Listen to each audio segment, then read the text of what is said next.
Welcome back. Episode 257, What's Right with Nick Wright, and my absolute single favorite episode of the year. Our NFL season preview gambling show. All 32 teams, all 32 over-unders, pared down to 6 to 10 that we love, that we will bet, that we will put our actual money on, monitor throughout the season. And for the ones we don't bet, we still give you a lean and a direction we would bet, so over the course of the year, we can see how we're doing on them. We will give you division winners, at least some. We will give you make-miss playoff bets. We will give you our Super Bowl Exacta, which, for the record, the 2 years I've given out the Super Bowl Exacta, 2 years ago, Chiefs-Niners, the Chiefs made it, and the Niners were in the NFC Championship game. Last year, Chiefs-Cowboys, where the Chiefs made it and the Cowboys were the 2 seed in the NFC. They obviously ended up falling apart, but those were what my buddy Danny Parkins, and now amazingly my coworker Danny Parkins, would say, good value losers. They weren't winning bets, but they were good value, smart bets at where we got them. So we're going to do all of that.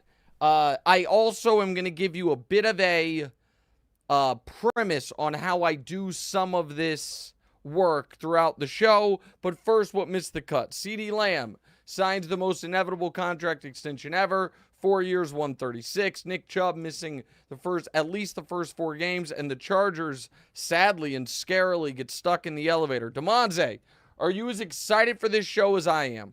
I'm super excited. Surprised that CeeDee getting his contract missed was in the what miss, with it being such a huge thing. But we got to get to these picks. Listen, the producers had the picks being the A block and then a regular show in the B block.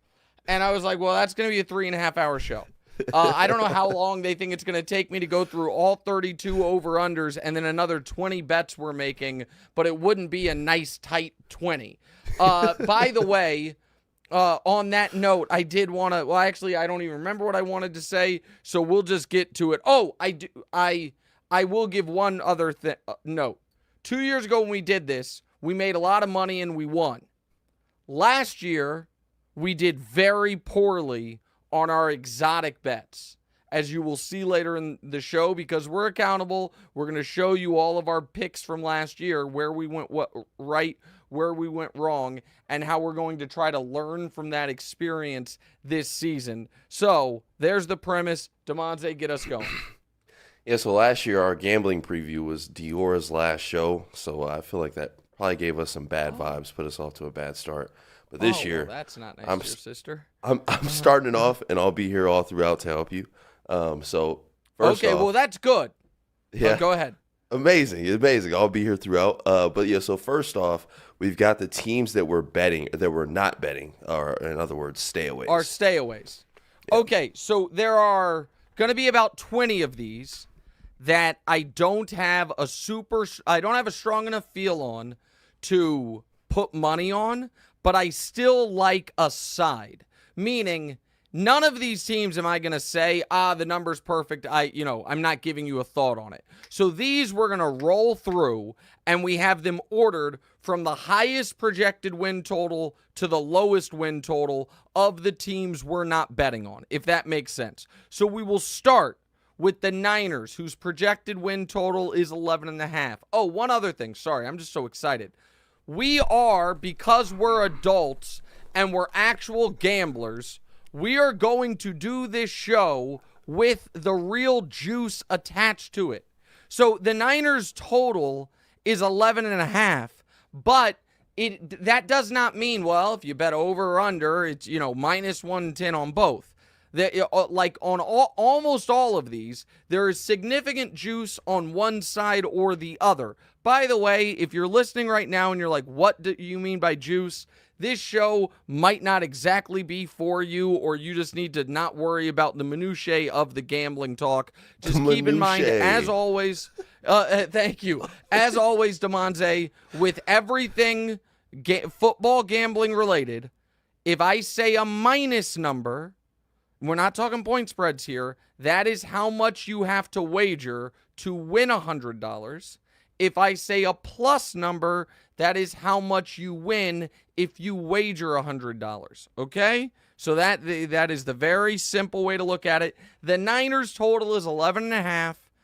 I don't feel strongly enough about it to bet it, but if I were to bet it, I would be betting under 11.5, getting plus 126, and the rationale to that is very simple. They've had a brutal offseason. Ayuk's still not there. Trent Williams still isn't there. Brock Purdy has been not great this preseason and offseason. So I think winning 12 games is hard. I also think that division is better than people necessarily think it, or than maybe some people think it is. So, Nick, why are you not betting it then? Because they're the Niners. They might have one of the best rosters in football.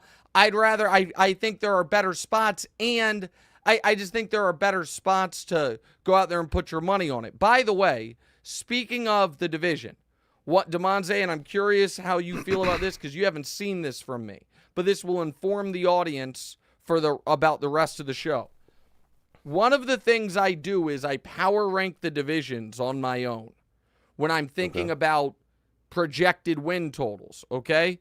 So here is how I have power ranked the divisions. I've done it 1 through 8, but I've also put them in 3 buckets of the best, as you would say, mid, and then the bottom bucket.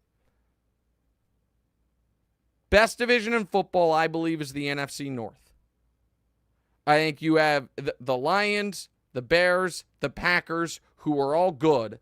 The Vikings, who I think have a really good coach. Their quarterback situation is going to be tough for them. I think that's the best division in football. The second best division in football, I believe, to be the NFC West, where you have the Rams, the Niners, and the Seahawks, all legitimate teams, and a potentially frisky Cardinals team. And then the third best division in football is the AFC North. The Ravens, Bengals are excellent. The Steelers, Browns are well coached with good defenses. Those 3 divisions, to me, Damonza, are head and shoulders above the rest. How does that land, on your doorstep? I thought the North maybe be ahead of the West, in my opinion, either in that 2 or the AFC. You thought the AFC North would be higher than the NFC West. Yeah. So that's just my opinion. I'd honestly put AFC North at number 1, but that's just so. That's I think most people would. No, I don't think it's just you. I think most people would. But it informed my picks this year. Here's why I didn't. I don't think the Steelers are going to be good, and I think the Browns have a disaster on their hands at the quarterback spot. So I think people look at it as, oh, those are 4 legitimate teams. I don't. I think that there's 2 excellent teams and 2 okay teams. Meanwhile, the NFC North and the NFC West, I think each division has 3 good teams. Seahawks, Rams, Niners, Bears, Packers, Lions. All right, now to the 2 mid divisions, okay? That I have at number 4, the AFC South, and at number 5, the AFC East. And that is because the AFC South, I don't think has any outstanding team, but has 2, maybe 3 good teams. In the Texans, the Jags, the Colts, and then the Titans are there. The AFC East, I feel similarly. I don't think there's a juggernaut, but I think there are 3 good-ish teams in the Bills, the Jets, and the Dolphins. And then the reason that the AFC East could be higher, but the Patriots are so bad that they drag they're just, they might be a 3-win team, and so they drag it down. And then, so does that sound about right to you? Yeah, I like that one. Yeah. And then the bottom 3 divisions, here's how I've got it.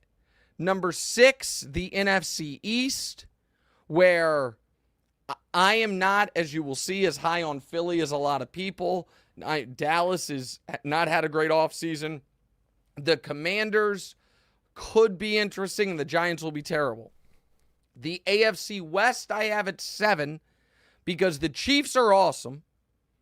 The Chargers are, I think, going to be better because of Harbaugh, but they have no weapons, and I think this is kind of a build year.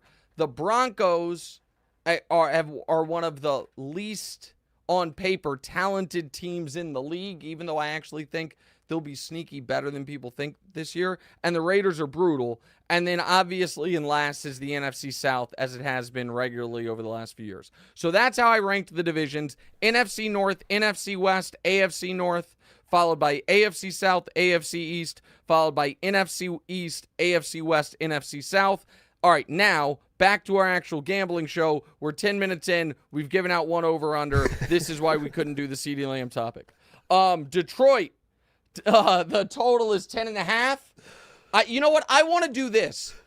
For these ones we're not picking, don't look at the rundown, Damonza. All right? Okay. I want to do it like this for the ones we're not picking. And you don't have to worry about the juice. Because I'm going to tell you the team and the number, and you just tell me which way you would lean. Over, under, and if it's one. And you can also say if you love it. Obviously, none of these are ones I love because they're in the teams we're not betting. Detroit's number is 10.5. The juice is on the over at -130. Yeah, that's honestly a tough one. I'd have to go under just because I've been saying that I think the Lions are going to take a step back this year. Okay, so that was one I don't. over. But also let me say that I don't love going under. But that's just right. So that's why it's a stay away. A stay away because I'm going over.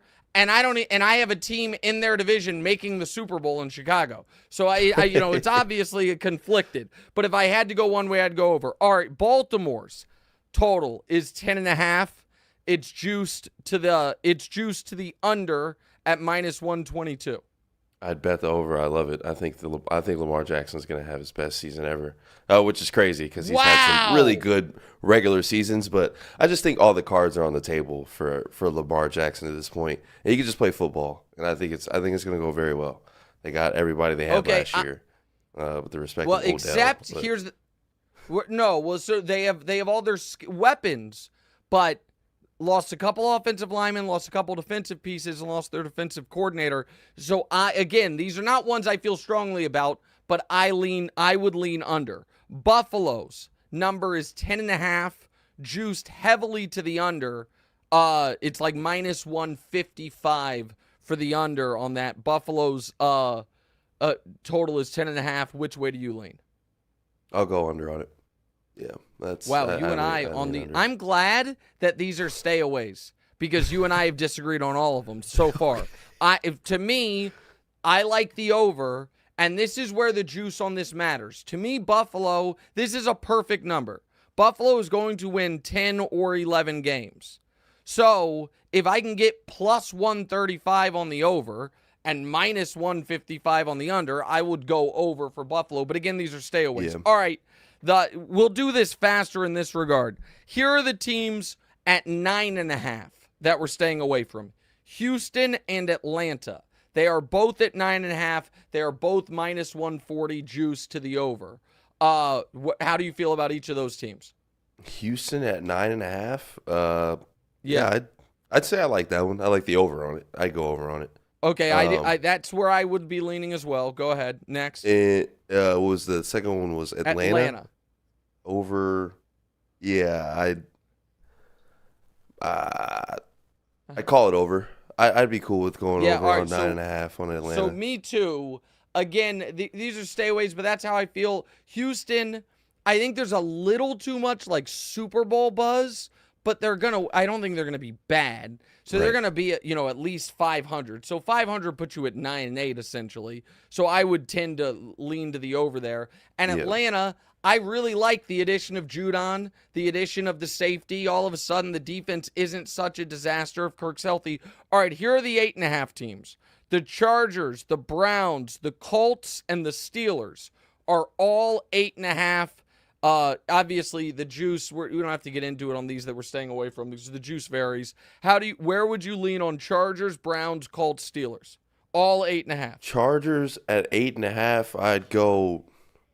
The Chargers can win 9 games. I guess it depends on what the schedule is. Yeah, over. I'm cool with going over for the Chargers. Yes, keep in mind last place schedule for them.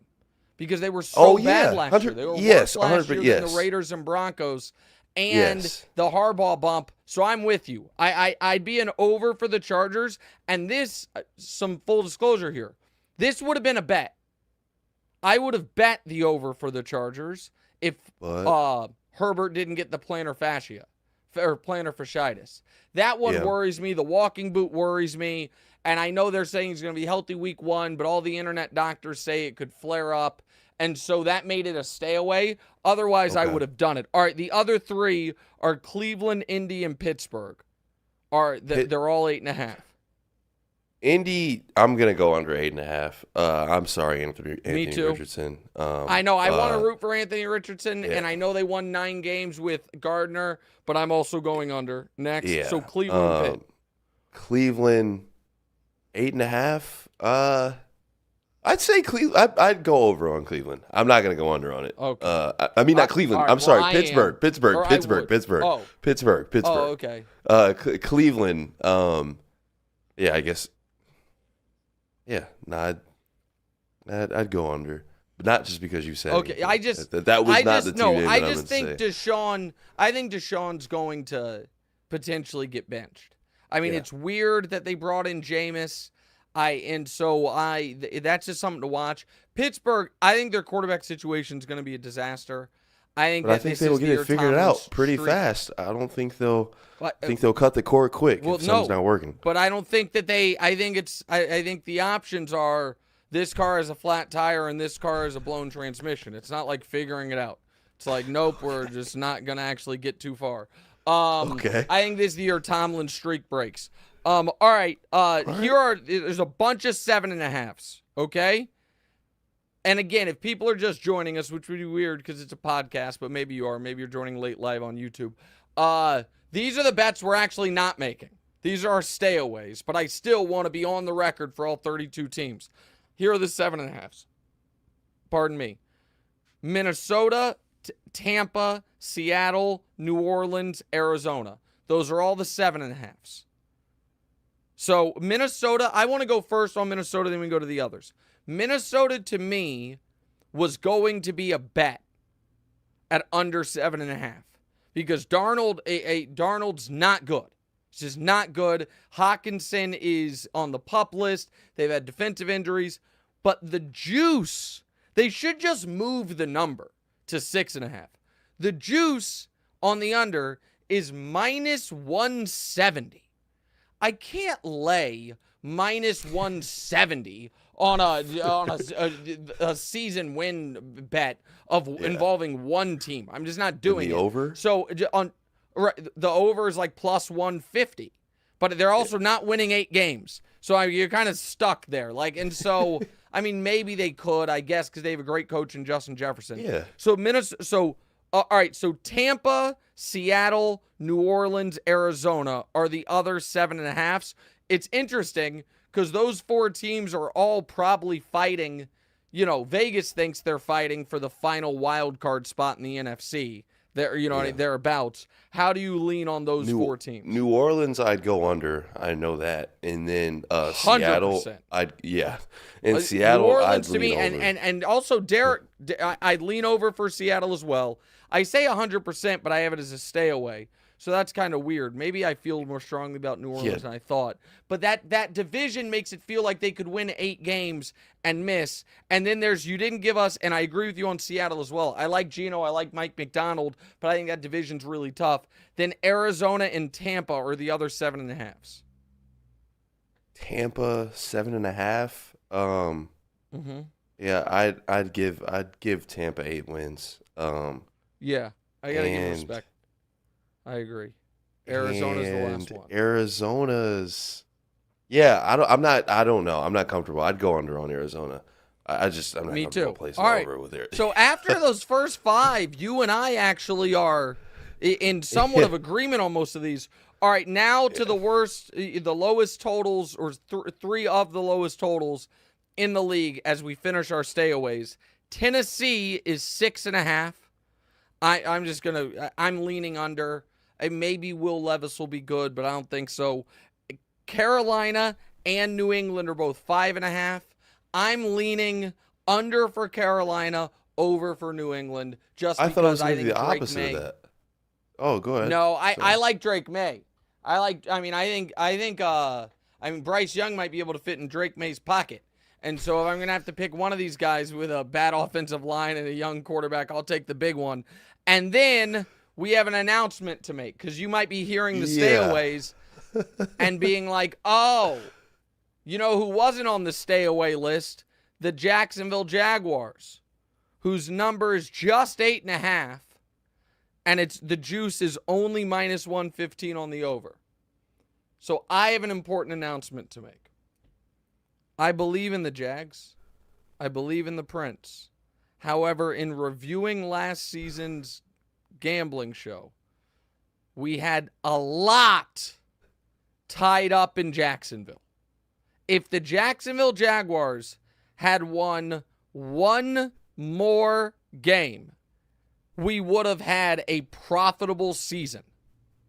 Instead, we ended up being down 7.2 units on the year, based purely off the Jags collapse. Because I had them I had the season over. I had them winning the division. I had them in a division winner parlay, the other thing won. I had in a playoff team parlay. It was just so unfathomable to me they wouldn't come through. So because of that, Damonza, here is my announcement. I am not only not betting the Jags in the preseason win total, okay? They're just a self-imposed Jags ban is what's happening right here. I am also not betting the Jags this season until they go to England. I want to have the first kind of the American part of their schedule is kind of their own preseason. Let me see how it's looking, how healthy Trevor is, what this Press Taylor offense is, how Brian Thomas Jr., and then we'll reconvene on the Jags when they head to jolly old England town, what and week we'll is see that? how they are. What week do they head to I England? believe it's week 6. Let me check real quick. But I can tell you, so that means we will not be betting the Jags at Miami, home against Cleveland, at Buffalo, at Houston, home against Indy. Oh my gosh, Damonza. Those are games that you want to bet them on, huh? I imagine. I don't know. Who knows? We don't know what the number is, so we don't know if I do. But I didn't. I had forgotten this. I'm sure I knew it, but I had forgotten it. Damonza, week 6 for the Jags. 9:30 Eastern on NFL Network in England, playing Caleb Williams. Oh, the Bears? No. Okay. He's playing Caleb Williams. And I was just telling the fun producer, one. Mr. Matt, that Caleb Williams is probably, the guy that you expected Trevor Lawrence to be. And well, we'll see. Listen, Trevor's probably the guy I expect Trevor to be. By the way, not that it's that interesting to the audience, but do you call Matt Mr. Matt? Is that like a sign of respect in the Blue it's Duck like I didn't want to building? be like I don't know. I feel kind of weird being like producer, and it's like I know him, like like I'd be like, oh, the producer. No, I'm said this, asking when you're off the air. Oh like no, when I don't. you I see don't. him, Are you like, hi, call him Mr. Mr. Matt? Like, okay, that's what I meant. Okay, all right. No, I understand the respect as far as on reference on the air, but I thought it was like, hey, Mr. Matt. Like, I was like, oh, how about Matt? Matt becomes a father. All of a sudden, people are giving him honorifics. I would have never thought it. Okay, all right. Now to the actual bets we will make, kind of. Okay. So there are 5 team totals I like. All right? They're not all overs. They're not all, they're mixtures. But there are better ways to make the bet that I like. Okay? So, Dallas is over 9.5 is minus 144. I like Dallas to win 10 games. But there is a better way to bet them to win 10 games. We'll get to that later in the show. Green Bay. This one's going to be painful for Damonza. The strange one. Their total is 8.5. If I had to bet, and the juice is minus 138 on the under. Hold on. I don't think the juice is minus 138 on the under there. I have to check that. I might have written that down wrong. Real quick, I'm just going to look. I have it open right here. Green Under Bay. 8.5. I'm sorry. It is minus. No. It is minus 138, but I did write it down wrong. It's under 9.5. I knew that had to be wrong. I was like, their total's not. And it's juice to the under. Under 9. I like the Green Bay under 9.5, not under 8.5. Pardon me. And it's juice to the under. However, there is a better way to bet that, which we will discuss later. Miami, their total for the season is also 9.5. And it is, I like the under on that. I jotted some of these down wrong, so I'm fixing it. It's plus 110 on the under, but there is a better way to do that one as well. Cincinnati, their total is 10.5. I like the over. There's a better way to bet that. And Washington, their total is 6.5. I like the over. There's a better way to bet that. So to be clear, Dallas at 9.5, Cincinnati at 10.5, Washington at 6.5. Theoretically, I like all those overs. But there's a smarter way to make those bets. And Green Bay and Miami, I like the under 9.5s, but there's a smarter way to make those bets, okay? So that is the preamble to our actual wagers. We've been on for a half hour. We haven't given out a single bet that we're actually making. But now, everything else you hear are going to be actual bets that we are making. So, Damonza, now you have the ignominious task of recapping how we did last season. So, go ahead and start there. Yeah, so last year, you bet. I don't know if we're showing a graphic. Yeah, Chicago under 7.5. That was a hit. Winner. Dallas. Yeah. Dallas over 10.5. That was a winner. Winner. Seattle over 8.5. Winner. Philly under 11.5. Last week of the year winner. I mean, they were 10-1, but skin of my teeth. But that was a winner. Thank you, Jalen and the Philly and the defense. Go ahead. Philly, and then you got Philly under 11.5. That was a winner. So your losers, you got Kansas City over 11.5. Jacksonville. I mean, can I just say something about that real quick? The Chiefs had the worst season possibly imaginable, and they still won 11 games, and then won the Super Bowl, so I don't feel badly about that. Now the Jags won. That one hurts, because I could have gotten them. I would have lost anyway, I guess, so it was smart that I did this. Yeah, Jackson. Their total was 9.5. Their total was 9.5, and I bet an alternate line to 10.5 to get plus money. I would have lost both of them. Go ahead. Next. Jacksonville over 10.5. New England over 7.5 was a loss. San Francisco. That was New England over 7.5 was a travesty. I don't know what came over me. I don't know why I thought it was a good bet. I hate that one. You had no idea. And the Niners, I was obviously wrong about. Yeah, listen, I don't feel badly about the Chiefs bet, and with the Chiefs bet winning, I would have been 5-3 instead. I was 4-4. Okay. So here we go. Damonza. Here we go. We have 4 overs. We have 4 unders. We are starting with the overs. The first one is an auto must fire.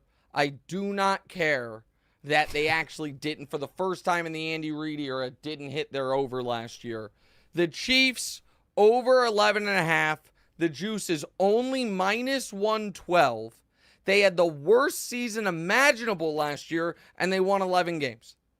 They're going to win 13 or 14 games this year. 20-0 is, I'm not going to put out there because that was, that one bit me a bit. But they are going to win. Hold on, something's happening right now. Sorry. There's something in the stores making noise, but we're all right now. So the Chiefs are over 11.5. The next over I have, the Bears over 8.5. The juice on this is strong. It's minus 160. Now, the producers remind me that, Nick, you were so anti betting on the Vikings at minus 170, but you're okay with the Bears at minus 160. Well, first of all, that 10 cents matters. Second of all, I think that the Vikings, they have more paths, the Vikings do, to finding 8 wins than the Bears do to not winning 9 games. The Bears are going to win 11 games. And so, maybe 12 games. So I like the Bears over 8.5. More on the Bears later. The Rams over 8.5 at minus 152. Now, again, these last two, we're laying big, heavy juice, man. I understand that. I think the Rams are going to be awesome. I think Stafford, this could be his final excellent year. Whatever Cooper Kupp has left before, his body kind of gives out on him, sadly. We're going to see Puka's only moving up. I love McVay. I love the Rams. And then lastly, this one will surprise people. I'll take Denver over 5.5 at minus 130.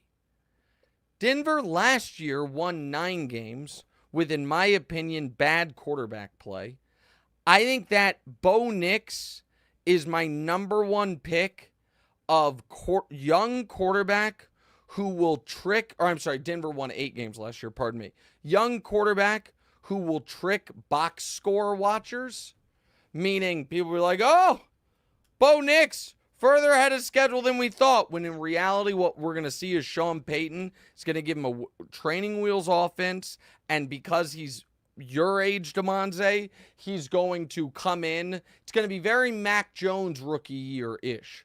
It's like, hey, look at his numbers. Look at the wins. But it's like that's actually his ceiling as a player. But I think I just don't think Sean Payton's going to go 5-12. And so the 4 overs that I have, the Chiefs over 11.5 minus 112. The Bears over 8.5 minus 160. The Rams over 8.5 minus 152. The Broncos over 5.5 minus 128. Damonza, your thoughts on those 4 overs? Love the Chiefs. I hope that the Chicago thing doesn't become bring you out into the wilderness like Jacksonville did. But obviously this is a different situation, but at the same time it's a little similar. But so that one, the 8.5 I trust, but I feel like it might lead you into some other things. The Rams, I like. Denver, I like a lot. I like all of those except for Chicago. I'm just like, worried about. You're worried about what comes in the future. All right. Yeah. Well, I'm glad you like those because I don't think you're gonna love my unders. Okay. Yeah. 4 unders. The first one I'm giving you is what a lot of you're gonna see my analysis and picks is based on, which is I think Philadelphia is cartoonishly overvalued by Vegas right now. Last year, they had a bottom 5 defense all season. They had a historically bad end of season collapse. They lost the single best player on their entire team to retirement. And the guy who calls out protections, in Jason Kelce. The head coach and the quarterback don't get along, and the head coach now has come out, evidently, and said, hey, all that taunting and histrionic bullshit I was doing on the sidelines that smart people like Nick Wright were saying for years, that's not how a head coach acts? He didn't say that part, but he should have. Well, my owner came to me and told me to stop it. That's what happened. That came out yesterday. He's like, yeah, I'm going to chill out. He's going to chill out. Because the owner was like, hey, man, quit acting like a clown on the sideline. That team is not going to win 11 games. Did he have to come out and say that? I'm sorry. I know we're talking about gambling, No, it was crazy. So I want to make sure that I'll take Philly under the 10.5. And since we spent a moment on it, I do want to make sure I'm telling you that Nick Sirianni story correctly. Yeah, like it almost it feels like he didn't have to come out and say that him and the owner had that conversation. I'm going to read you the quote. Let me see where God dog it. It's a long quote. Go ahead, Damonza. I think Philly's got a better chance of winning the division than the Cowboys, though. I don't know. I don't feel like the Cowboys are going to do it this year. Well, so I understand that. I'm just telling you. So if you want to, Nick Sirianni, he discussed. You can go to Pro Football Talk for the full story. But yeah, I mean, he has long quotes about how he needed to be better and all of this stuff. But regardless, I just don't think that. I just think they're wildly overvalued. Another team that I think is wildly overvalued, and I'm getting plus money on the under here. The New York Jets, under 9.5 plus 132. They have a bad coach, an awful offensive coordinator, and given their conference, a below average quarterback. That's just what they have. And so you can be like, below average quarterback, yeah. Mahomes, Burrow, Allen, Lamar, CJ, Herbert, Trevor. That's 7. There's only 16 teams. Some people would throw 2 in there. And so I do not believe that the New York Jets are going to win double-digit games. So I will take the under, and I will continue fading the Jets as I have for most of my life, and it's been one of my more profitable decisions. I also do not think the Las Vegas Raiders are winning 7 games. Raiders, under 6.5, plus 116. Didn't you say that was going to be a sneaky, feisty team? I thought you said that was going to be I said the Broncos. No. Oh. I said... No, I'm thinking of a whole. Not even today. I thought this was like another pod. You said like the Raiders were like a sneaky. Okay, no, that wouldn't have been me. I'm trying to think of what team I might have said that about that would fit the description. Not the Raiders. I'm not sure who it would have been, but not the Raiders. Seattle, I know was one of them for sure. And then you added like 2 other teams. Seattle, I've thought about, but regardless, not the Raiders. It's either Aiden O'Connell or Gardner Minshew. And as a general rule of thumb, listen, maybe he'll be good. But just because the players loved Antonio Pierce doesn't mean he was your best option at head coach.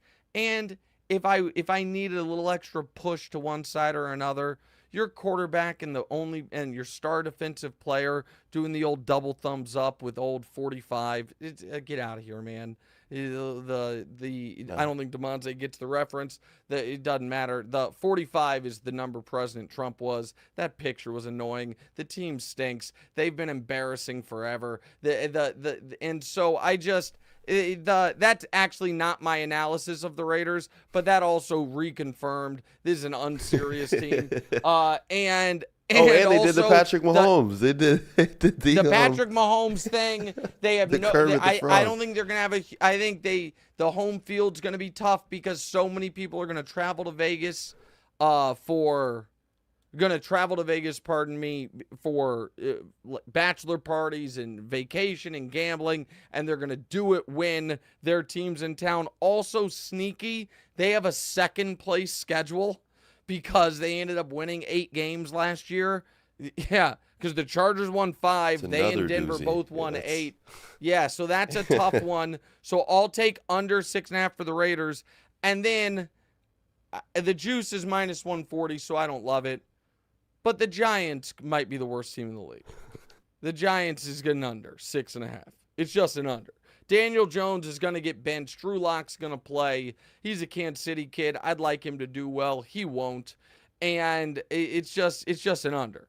So my 4 unders are Philly 10.5, the Giants 9.5, the Raiders 6.5.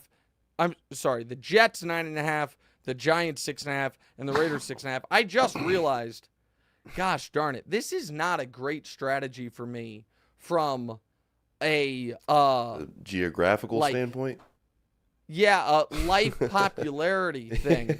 In that the 3 teams closest to where I live, Philly, the Jets, and the Giants, I'm just under across the board.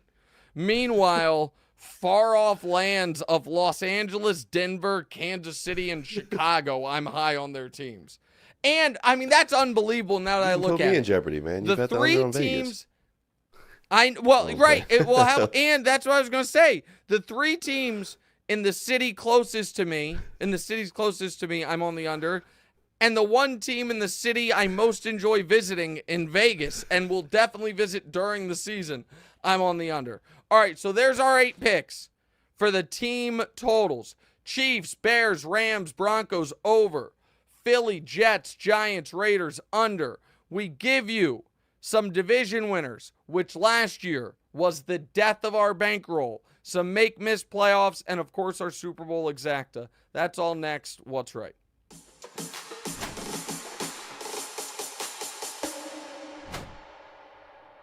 Welcome back in. What's right with Nick Wright in our annual football gambling show. But first, let me tell you guys, looking for your next favorite tequila? Terramana is a premium small batch tequila founded by Dwayne "The Rock" Johnson. Each bottle of Terramana is meticulously crafted from 100% fully mature agave, slow roasted in traditional brick ovens, and distilled in handmade copper pot stills. Try Terramana today in the People's Margarita, a deliciously refreshing drink made with Terramana Blanco, lime, agave nectar, and pineapple juice. Terramana is also the perfect pairing when inviting friends and family around to watch sports and celebrate the big games together. For more information, visit Terramana.com and follow on social media at Terramana. Must be 21 years or older. Please enjoy responsibly. Terramana Small Batch Tequila, 40% alcohol by volume, imported by Siete Buck Spirits, White Plains, New York. All right, Damonza. So we just did our team win totals. Now we have to do our division winners, which is where really last year went to die. We were, because of the VIG and the juice plus minus in win totals, even though we were 4-4, we actually made a little money on our team win total bets last year because of the way the VIG fell. As you're about to see on the division winner bets, we definitively, obviously, clearly did not win money because we missed them all. So let me say something here that I think is frustrating, if I may. Okay? So I had Miami, Pittsburgh, Green Bay, Atlanta, Seattle, all to win their divisions. None were favorites, with the logic being hit one of them and you're basically good. Hit 2 of them and you win a lot of money. It is maddening. Absolutely maddening. Put that back on the screen if we can, please. That Miami, Pittsburgh, and Green Bay all made the playoffs when not expected to. And I clearly believed in them more than that Vegas did initially. They were underdogs to make the playoffs, all of them. Green Bay, a huge underdog to make the playoffs. People thought it was a rebuilding year. Pittsburgh, big underdog to make the playoffs. Miami, tiny underdog to make the playoffs last year. I believed in all of them. They all made the playoffs, and none won the division. Miami had to full-blown collapse not to win the division. Just a total, absolute collapse. And then my other bets were a Jacksonville, Kansas City parlay, which Jacksonville killed me on, and that was a 2-unit bet. And then, like I said, the Pittsburgh, Miami, Green Bay parlay, which was 99-1, and that was a 1/4-unit bet. So you might say, Nick, so did you learn your lesson? Are you not going to bet divisions this year? And the answer to that is no. The lesson was be sharper. It's not, I can't bet that category of bets. And here is where you will see your first version of, remember earlier when I said there's a better way to make that bet? You're going to see that in a few places here. So Damonza, let's get going. Here is the first one. Division winner that I'm betting. The Bears plus 340. The Bears plus 340 to win the NFC North. Now, I also am on them. So the Bears, they could bite me because I'm on them on their over, and I'm on them to win the NFC North. Don't care. It's plus 340. The Rams at plus 330 to win the NFC West. This is one of my favorite bets because I think the Niners are not going to be quite as dominant as people think. I think the Rams can be excellent. Again, so this is kind of doubling down to a degree on having the over on those two teams, but with great odds attached to it, right? And then Cincinnati at plus 165 to win their division. You hate this one. I'm certain of it. But what's ridiculous? I mean, the Bengals winning the division over the Ravens, after the Ravens just easily won the division last year. I just don't think Joe Burrow was injured all year. Joe Burrow's injured and all year, and Cincinnati he's won still it the year before. He's still coming off of an injury. Jamar Chase still got his contract woes. I think there's some stuff going on in the locker room, the front office. I don't think they're going to win the division. That's fair. But listen, that's fair. So this is, if you remember when I said the Bengals, I liked their over, but there was a better way to bet it. Instead of taking the Bengals over 10.5 at minus 120, why don't I take the Bengals to win the division at plus 165 if I believe that it's not going to take 12, 13 wins to win the division? Because I don't think Baltimore's going to be quite as good as Damonza does. We just disagree there. And if Lamar were to get dinged, the Bengals could win the division with 10 wins. And that's a scenario where you win the division winner bet, but would have lost the team total bet of 10.5. It's a similar situation for me with the next one, which is Dallas. So Dallas to win the division is plus 175. Dallas to win 10 games is minus 144, 10 or more games, because their total's 9.5. I think that you could win the NFC East with 10 wins. I think you would win it with 11 wins. So if I think Dallas is going to hit double-digit wins and no one else in that division is, instead of laying minus 144, I'll get plus 175 on them to win the division. And then flyer is the one flyer. Washington to win that same division at 11-1. Okay? So here's the logic on this.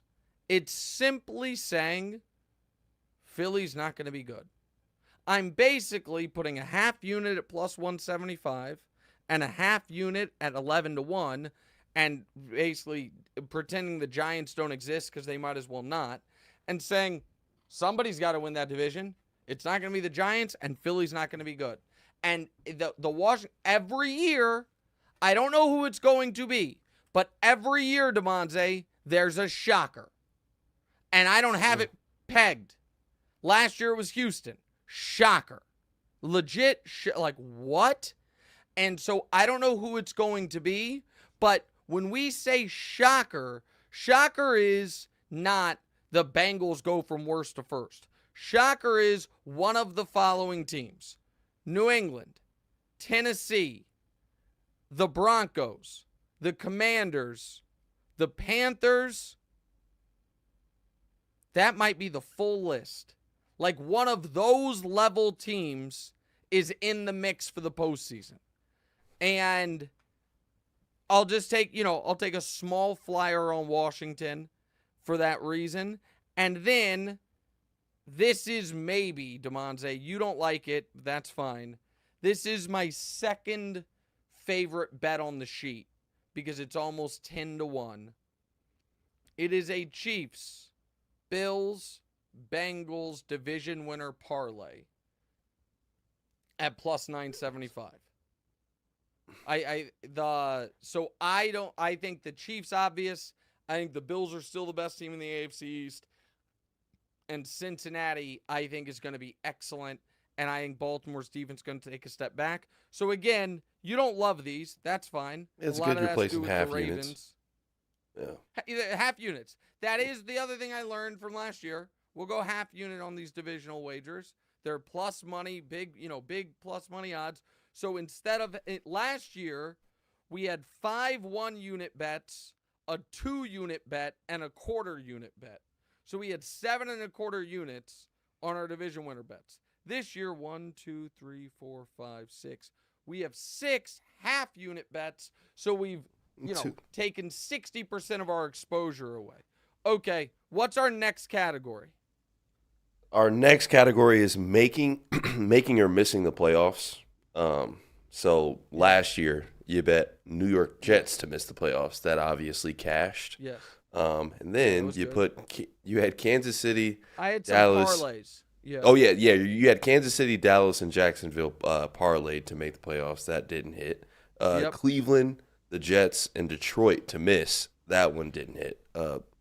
So this is the other spot. This is the other spot where the Jags ruined me. So last year, like you said, I put 2 units on the Jets to miss. It was one of the best bets we made all year. I had, and I don't know if we have the graphic to show it, I had at good odds the Chiefs, Dallas, and Jacksonville to make. The Chiefs clinched early. The Cowboys clinched early. The Jags started 8-3 and then fell apart. So that was plus 160. That was a 2-unit bet. So that was a painful one. That's where I was saying, so again, the Jags, we had them divisioned. Jacksonville really killed me. And then Cleveland, New York, and Detroit to miss. That was a quarter-unit bet at plus 755. That was a bad bet because Cleveland and Detroit made it. So that was just a bad bet. But the Jacksonville one killed me. All right, so I have, Damonza, 3 teams that I'm straight up betting to miss, and then I have some parlays. Okay? So, straight up to miss. The Jets, for reasons previously discussed, they're plus 138.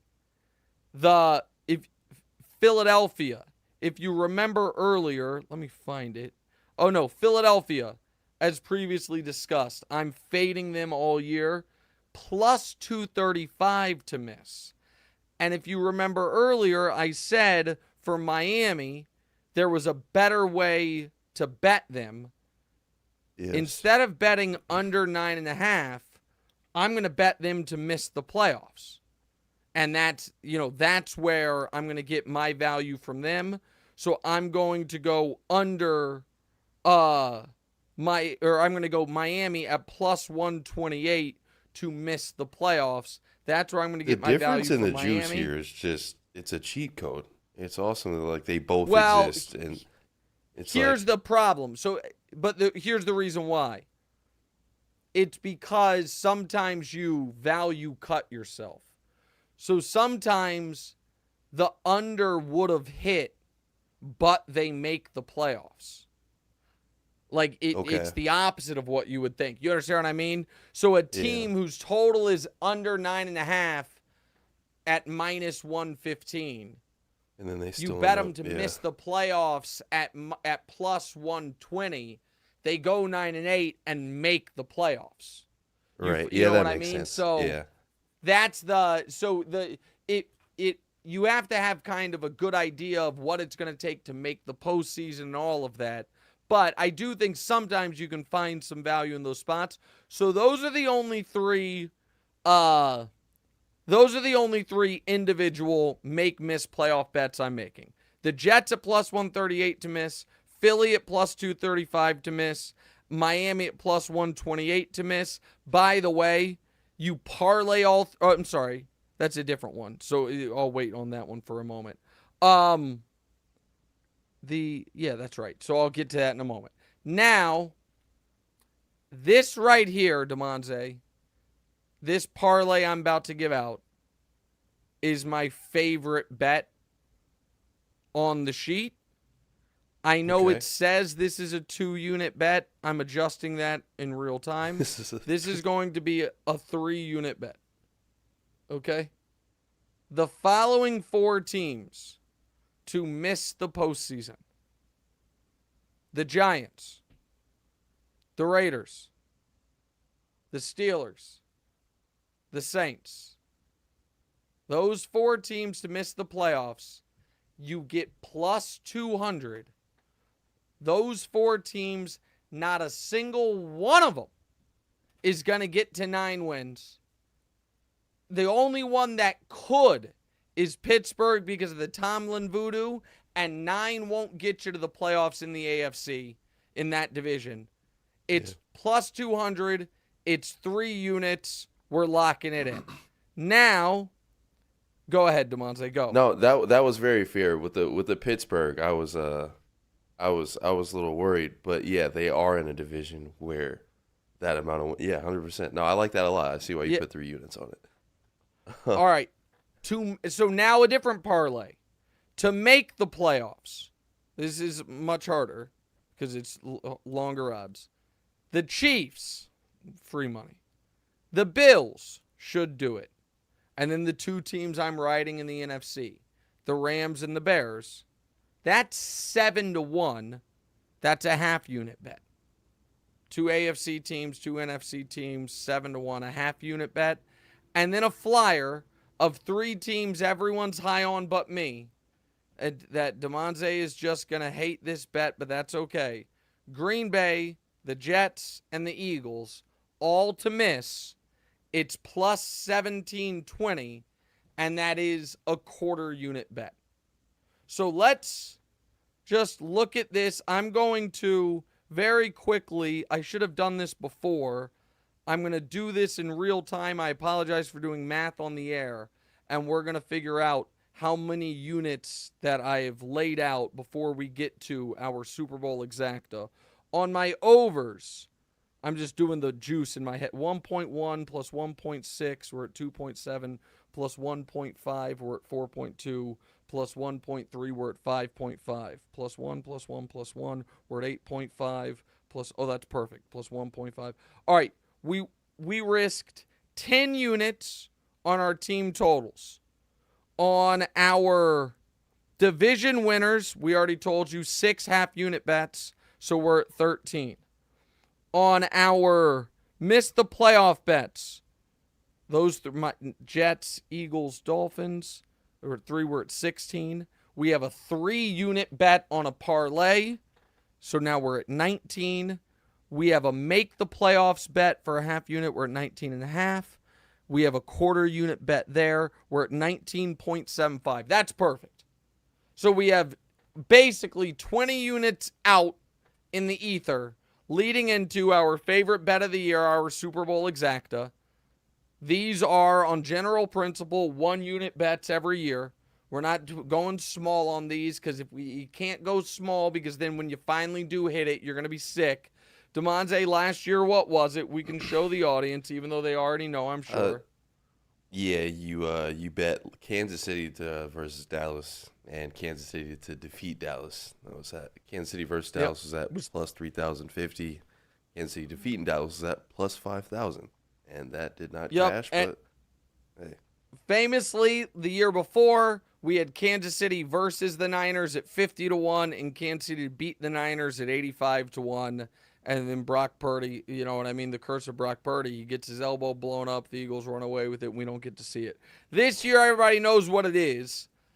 It's the Chiefs, Bears, and the Chiefs beating the Bears. Those are a nice, tidy plus 6,650 and plus 9,500. Those 2 things. So I'm just telling you just what the math is.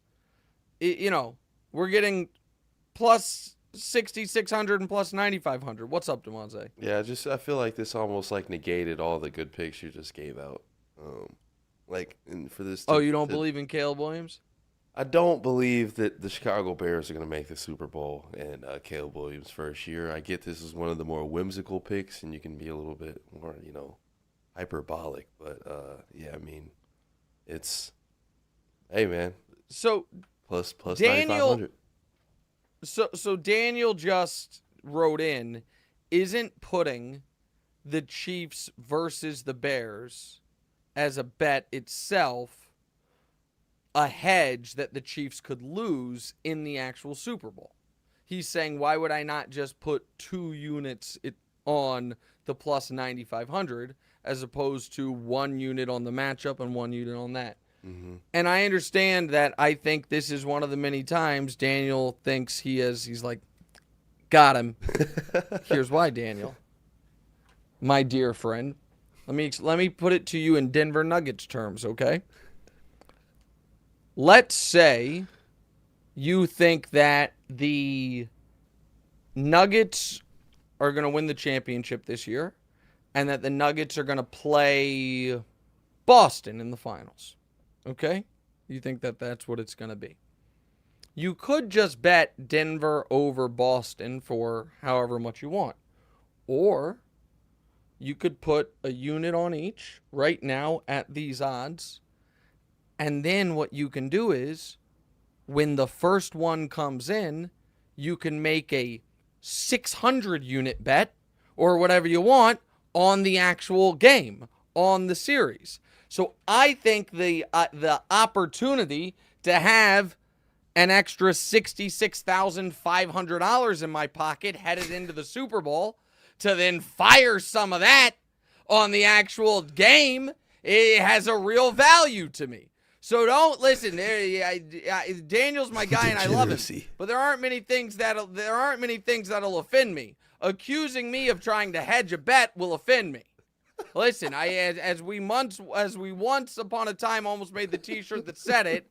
I don't even remember exactly what the T-shirt said, but it was something along the lines of, I'm not hedging any bets. I'm a goddamn gambler. We're not hedging bets here. That came up the first time when the Chiefs-Niners thing was happening. This is not a hedge. This is an opportunity to have more liquid economy. Oh, we have the T-shirt right there. I'm seeing it. Hold on. Let me see it. Can you guys put that screen full? I have it small. Let me see it. Hold on. Hedging is for cowards and stock traders. I'm a gambler. We still need, one day we'll print those up. I mean, you guys did print them up, but I haven't figured out how to do a merch store, which is very ironic considering the fact that I literally do this show from a clothing store. I'm looking around. I'm like, I guess I literally am in a merch store. I'm just thinking about it online. All right, we answered some listener questions and potentially do an F1 minute next. What's right?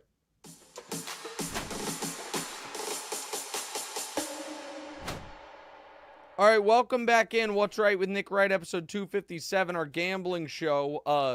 Damonza's now had, he's time, or he hasn't yet had time, but to absorb all this wisdom of my thoughts, picks, and whatever.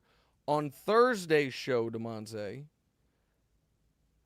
you will do your 5 favorite season-long bets. They can be division winners. They can be make-miss playoffs. They can be team win. Anything. The world is your oyster, as they would say on that. They could be a Super Bowl. Anything you want. But 100%. We'll keep it to 5 for simplicity's sake. So that'll be on Thursday. Can I bet on individual players like season, like, this person gets. Do they even do those?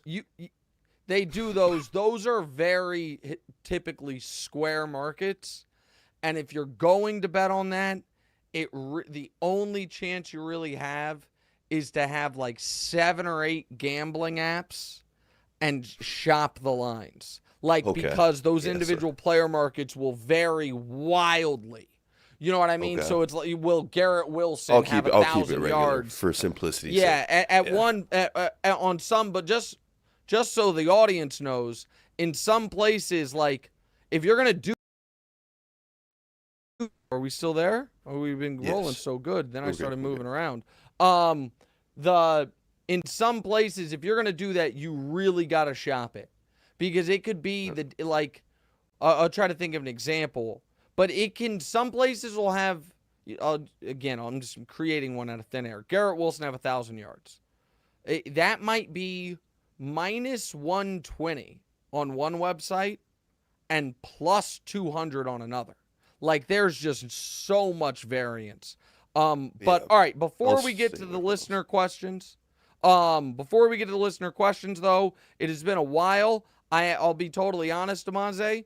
I sent your cousin Sierra, not passive aggressive, but a little bit of a, hey, it's been like 2 weeks and I haven't got an F1 minute. I don't know, like, hey, everything good? Like, basically, like, why have you not sent me one? And she wrote me back. She's like, they're in their off season. I'm like, oh, damn. I guess I have this. She was like, they've been on their summer break, is what she called it. I was like, they get a summer break? And so And Way so to zing 'em, so they're Sierra. back. Way to zing 'em. And the F1 minute with Sierra is back. So here's what we missed, and here's what's going on for the second half of the season. F1 is back in town. It's officially the second half of the season. You know, summer break was cool. The teams got to visit their families, go on a yacht, swim, rock climb, read. I don't know, but you know, the more important things in their life, the most important thing I should say, is their racing career. Obviously, right? Obviously. And before I mention the results of the Dutch Grand Prix that just happened last weekend, I want to cover two things that have been released since the last time we've spoken. So, number one, Carlos Sainz has officially signed with Williams for 2025 and beyond. Now, this is important, and I'm mentioning this because Lewis Hamilton has ultimately replaced him in Ferrari. So he's with Ferrari now, but next year they've chose Lewis Hamilton over him, and they kicked him to the side and said, find a home, basically. But he has found a home. His new home is with Williams for 2025 and beyond, and his new partner is going to be Alex Albon. But I do want to mention, as a side note, very quickly, I just mentioned the fact that Carlos was basically kicked to the curb and was forced to find a new seat. But in this situation, he is also kicking somebody else out. And this person is Logan Sargent, and he's the only American on the grid. Now, this is a European sport. So think of this kind of like the Olympics, right? I'm cheering for the American because I'm American. I want to see the American excel. You know, USA, you know, show them, you know, America, whatever. But the thing is, he kind of sucks. He has 0 points. Oh, God. So it's kind of, I mean, I'm sad to see him go because he's out of 20, he's the only American one. But like, He's no good. like, give us more. But anyways, that's beside the point. Second thing, Jack Doohan is also going to be on the grid for 2025. He was a reserve driver for the Alpine team, but I guess he kind of got promoted. He got promoted to the big top dog seat, the real F1 seat. Anyways, the Dutch Grand Prix. F1 is back, like I said, and we're back in style, dare I say, because the leader of this race led second place by over 20 seconds. His lap time was 1 minute and 13 seconds. So with that information, you can kind of paint a picture of how sizable this gap actually is. And the leader of this race was not Max. You know, I know you thought it was him, but it's not him. It was Lando Norris. Lando Norris won the Dutch Grand Prix with Max Verstappen coming in second. And Charles Leclerc came in third at Ferrari. I was very happy to see Charles, not even Charles, just a Ferrari on the podium. It's been so long. They've been in a very dark place. And now the discussion is whether we have a title match rivalry on our hands here. Like, does Lando Norris seriously have a shot of beating Max in the Ultimate Championship? Lando himself has actually said that this whole proposition is stupid. And, you know, I have to agree, only because in order for him to beat Max in the Drivers' Championship, he would have to win every single race from this point on. And honestly, I don't see that happening. But it is a good storyline. You know, it's fun to talk about. It's fun to speculate. It's fun to have the idea, but it's not going to happen. It's not going to happen. But that's all I have time for. That's it. That's been your F1 Minute. I will talk to you guys on Thursday. Great one, Sierra. Get us caught up on everything. By the way, part of my trip, I was in Monte Carlo, which is kind of like the race car capital of the world. And we went to an F1 museum. It's not even an F1 museum. So just quick, Monte Carlo is a city in Monaco, but Monaco is the tiniest, like the second smallest country in the world. It's like 20 kilometers. And it just exists, I think, I'll be honest. People can Google why it exists. It has to do with taxes and finances. The reason I don't want to say it is because I think one day I might want to live there, and I don't want them to be like, you said it was the most beautiful place I've ever been to in my life, and I have nothing bad to say about it. But when I said I went to a car racing museum, it's just the Prince's car collection. The Prince of Monaco is just like, hey, here's my car collection, and people can come see it. But you can also rent old F1 cars, or old-timey looking F1 cars, to just drive on the road. Damonza, at Casino Monte Carlo, where I was gambling, it was I'm not exaggerating. I'll send you some pictures, or your mom probably posted them on Instagram. It was in a row one night. When I say it was the nicest cars in the world, I'm looking at it. This is the first 4 cars in the parking area of Casino Monte Carlo. Lamborghini SUV, Bugatti, Lamborghini Coupe, Bugatti. 5 cars. Bang, bang, bang, bang, bang. And people just come to the casino in the valet area just to take pictures. There was not a single car in the casino valet. So I'll put it like this. You know the car we have. There were 2 of those there, and they were clearly like the JV cars. It's like, oh, that's cute.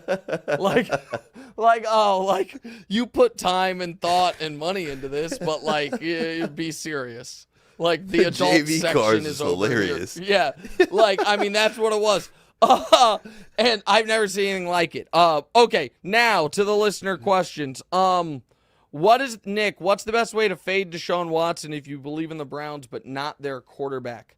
I would say those bets Damonza was talking about, Deshaun Watson unders. You know what I mean? That would be the best way to do it. Why is everyone so low on Seattle nationally? Got the best defensive mind, the best defensive player in the draft 2 years in a row, low with talent, upgraded every coaching spot. I don't think everyone's down on Seattle.